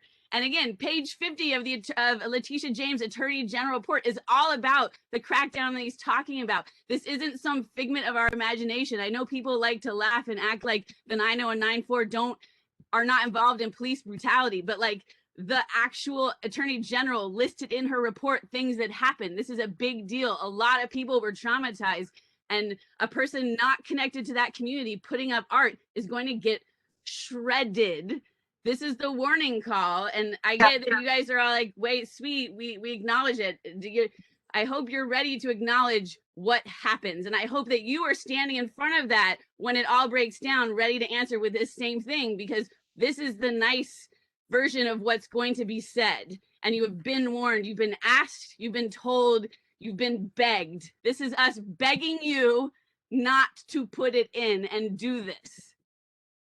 What happens next when you go forward is on you. Could it go in a park other than McCarran? I know that the site is set, but really McCarran Park is different from the other parks. And I think we've said clearly it's really attached completely directly to the fact of where it is and what you can see in the context. I don't think anyone here is saying don't put it in on the south, like in many other, again, those communities of that park will have to speak. This is like, I'm saying that McCarran, the context and the placing is horrific, and you're inviting a firestorm that is going to happen. I mean, if everyone remembers, like Kate said, last Thursday, there was helicopters, there was all sorts of stuff. The weekly protest that comes in Stonewall came over here. Like, that's going to happen every single night if you put up this art. I like, hello. I don't think you understand. You know what I think? I think it's an opportunity for that artist to meet with people and maybe hear them and they hear him. It's a good idea. It's a good idea. I mean, 110%. He should go to the McCarran gathering at 7 p.m. and have a discussion if he attends. Because hello. Maybe as is the communication between the two parties, maybe they'll come to some. They'll see his side. He'll see their side. It's better than like just putting it there. You're right. You're right. If it becomes a public safety issue, that's a conversation we can have as well. Right. Yeah. I mean, we all get you'll call the NYPD, like, sweet. But again, you're just going to actually make a whole crazy thing happen at that spot where more people, Black people, will get arrested for speaking their mind when we're telling you right now, don't put it up. But sweet, you're going to call the cops on them. That's cool. I think you can anticipate a public safety issue. And I don't Right. So I don't think that what Elizabeth was saying is that she'll call the cops, but we'll take, we heard what you said. We'll take it back to our higher ups and we'll have a discussion internally. Go ahead, Willis. I have a different topic. That's okay. So I just want to make sure everybody, anybody else who wanted to speak on this. Yeah, I'd like to just say something quickly. I just want to, I do agree with what's being said, but I just wanted to say that I just want to put in the fact that there are learning curves. We do need to, yes, do what we need to do in this situation. But two, this came before this committee 2 months ago and would only have come probably here because I raised it in an email about the obelisks themselves. So it's just to say that this conversation could have happened much earlier before it's already being built, and it didn't. So I hear absolutely what people are saying, but I think too, there should be, I don't know, maybe it's understood what I'm saying. I'm just kind of saying, like, we need to, yes, it needs to be done and figured out, but there too, I think, needs to be some understanding and compassion for the other side that did not know. Maybe they should know, but they might not have known, and maybe they should know. Yes, you should know the context of the neighborhood, but I think we're all in kind of a learning curve, and moving forward. Just to do what I've said enough. Okay. Thank you, Katie. Phil, my hand up. Sorry, I know you Go can't ahead, see me. Willis. I keep on getting muted. Go ahead, Kevin. Jerry, if you could stop muting me, thank you. Elizabeth, I just think that, like, the idea of saying that, like, if it's a public safety issue, we'll address it. Like, I think that in and of itself is a pretty big problem. Like, we're not, we don't want there to be a public safety issue in order for this to be addressed. Like, the community came to you, about this. Like, again, like, the longest sustained Black Lives Matter protest in this city is within sight of this thing. And, like, you can say it's not connected to Black Lives Matter, it's connected to general protest. But again, like, one of the longest sustained daily protests in this city is within sight of it. So and it is right next to where the police were camped for nearly 100 days, at the height of this thing.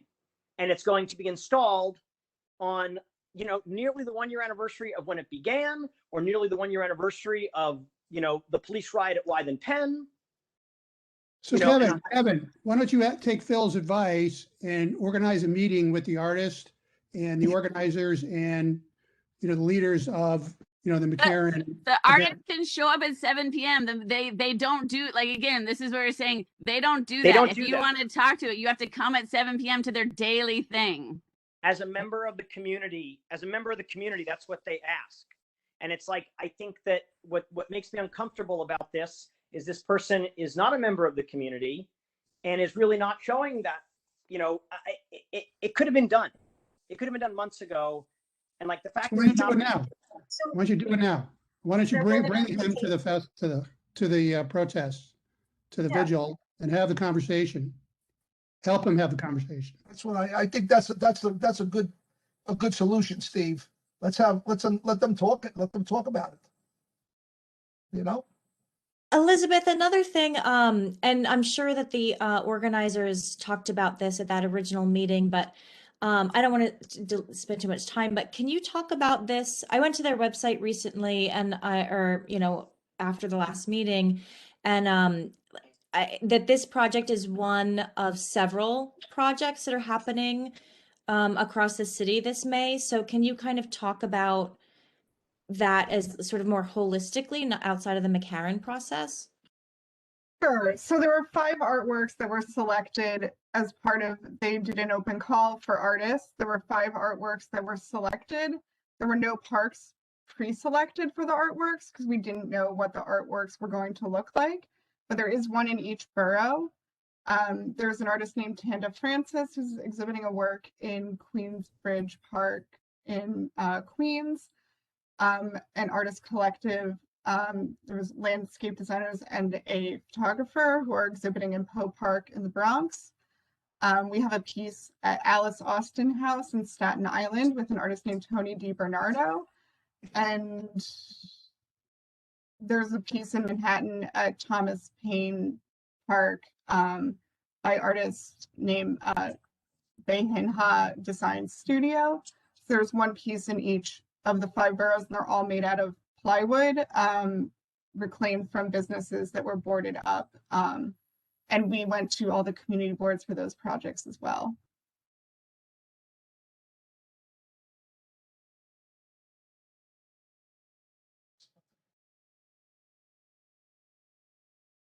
And those also deal with different themes as well. Elizabeth, what do you think of the idea of bringing the artists to the gatherings and sometime very soon before the project moves forward? We have made the organizers of the exhibition aware of the concerns that were brought up after the last meeting, so they are aware of the concerns there, but I can really push them to, have the artist go out to one of the vigils and have the organization do that community outreach as well. I do agree. I think it would go a long way. Yes. So yeah, we did try, again, they tried to reach out. I guess we weren't aware that, outreach to them wouldn't be successful. And the most successful way of reaching them, which I'm learning now, is, that they should be out in the park and just go meet them and, have a dialogue in person, rather than reaching out, I guess, maybe through more formal channels. I know that they tried to send some messages through Instagram, but I don't know if those went anywhere. I think, Elizabeth, it would be a really good idea to let the organizers know of the concerns of the community. And I really think it would be great for them to show up one night, 7 o'clock, 7:30, they're in the park. Every night, Yes. night at 7. And let them come and let them have an interaction with them. Let them talk about it. Yeah. Okay, can I get to my friend Willis finally? Go ahead, Willis. Okay. I had a separate topic, but was reminded of it when Katie brought the point about the 1% for our program. Is that announcement is that our community board just finally received a very long-awaited open space and waterfront park that the Newtown Creek Nature Walk expansion opened last week. So we've been waiting many years. The first phase opened in 2007 and is accessible from Page Avenue in Greenpoint. And this new phase connects with that and has a separate entrance on Kingsland Avenue behind the wastewater treatment plant. So it's a really cool spot. For those who haven't seen it, I can put a link to some photos in there. There will be we've heard from DEP, there'll be some sort of ribbon cutting later this month. But yes, the Newtown Creek Monitoring Committee, folks like Laura Hoffman, Christine Holowach, Irene Klimatovich, many people worked on this for many years. And so just want to make that announcement, and maybe worth mentioning in the minutes as well. So thank you. Very good, Willis. We're going to get 2 more. Joanna, could you unmute?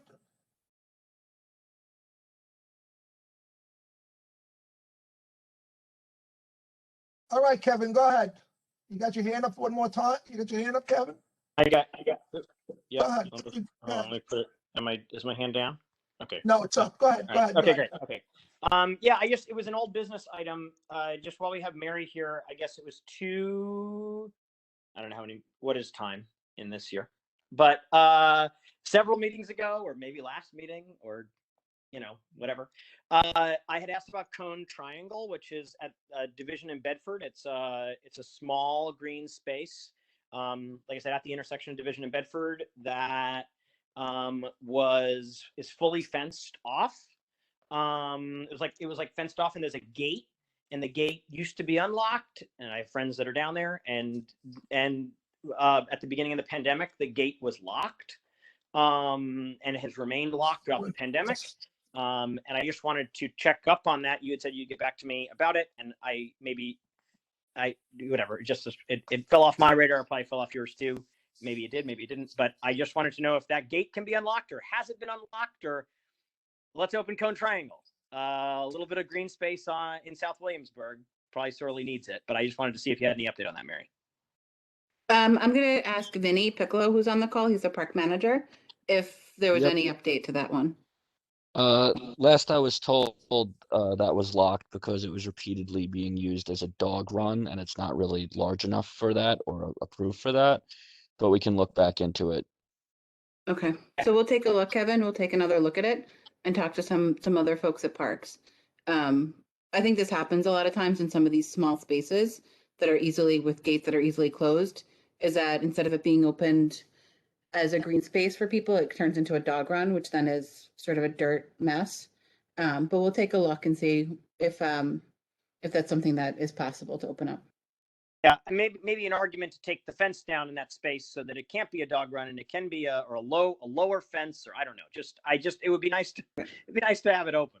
Right. We don't have. I mean, I don't have the funding right now just to take it down. We'd have to request some funding, maybe from the council member. But we'll look at the cost of that as well. All right. Katie's Go ahead, Katie, had your hand up. Thanks, Mary. Thanks, Vinny.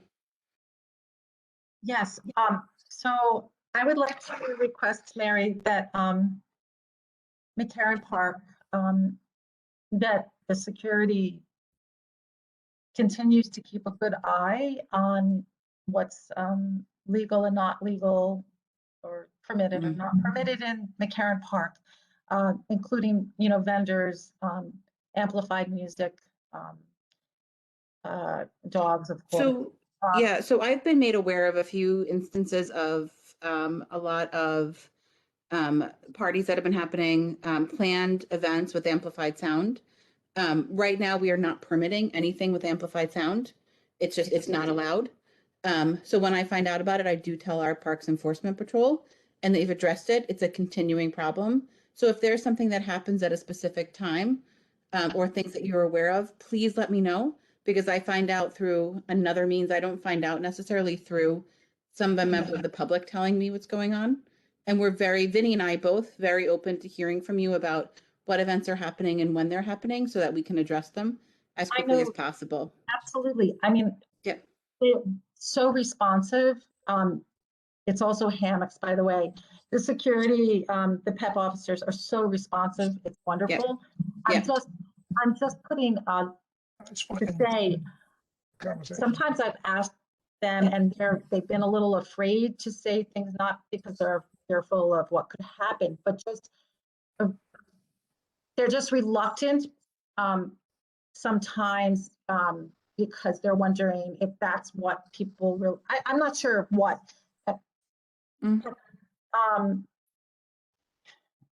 I'm just saying, I'm somebody who does want those things enforced. And I think there are a lot of other people who do. So I'm just saying an encouraging word that they keep doing that.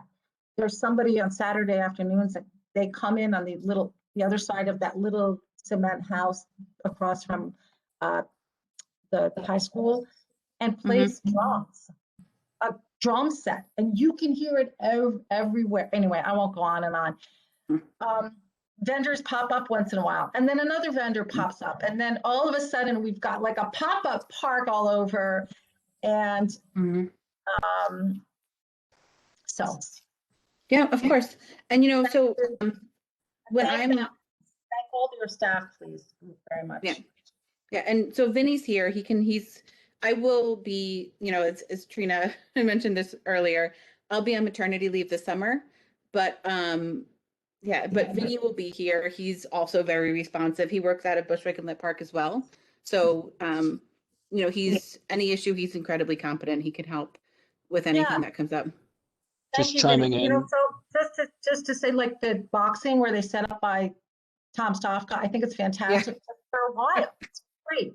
But for Every a while, morning they have like the metal cages, and it's it's amazing. quite a while they were playing music like with a beat to it that you could hear all through the park. And so I requested that it be turned down. And I'm just asking that it's really something that is enforced. I was actually in there this summer with somebody who's going through chemo and cancer, and went to the park to be able to just have, some kind of quiet. And we actually had to leave.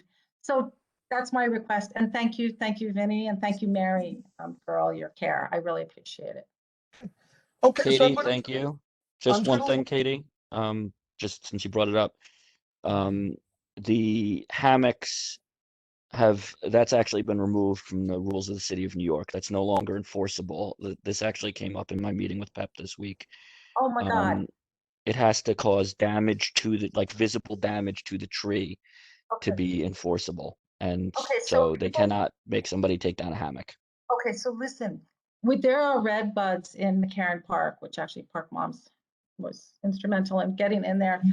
There are the trees in front of the park house, which people put up hammocks between those, and 2 people are in those hammocks.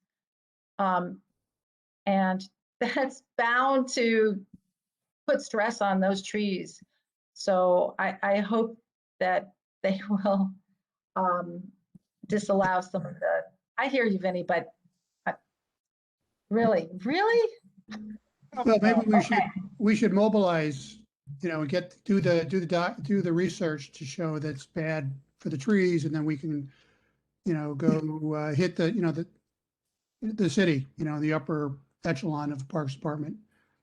Yeah, especially with those red buds that have all those branches out of them. Those things are gonna, yeah. All right, everybody.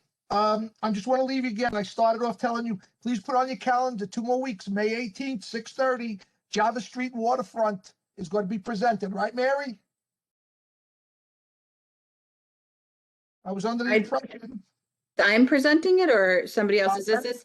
Somebody This is Lend-Lease. Okay, so it's a private, right. This is one of the restrictive deck waterfront sites that's not being turned over to the Parks Department. But is there a Parks Committee meeting on that day? Yes, we already set it up already. Okay, I wasn't aware. I'll let you know. But I'll make sure that we have some folks there. But it's subject to a restrictive declaration, so it is, open. The idea is that it acts like a park. It's open to the public, but Parks Department won't be maintaining it, and it won't become Parks Department property. But they're not allowed to close it for any reason. They're not allowed to limit access to it. A lot of rules that apply. Okay, they want to present, and we definitely want to see it. So, all right, good night, everyone. Wait, Phil, can I be on the agenda that night too? Because I'm hopefully would like to present an update on Under the K Bridge Park. Oh, nice. On May 18th. I'm waiting for an update from the state. I don't have it today, but hopefully by May 18th I will. I'll put you on, and we'll make sure you're ready, and you're definitely there. Okay. Appreciate it. Thanks. Good night, everybody. Stay safe. Everybody. Good night. Thank you. Bye, everyone. Good luck, Mary.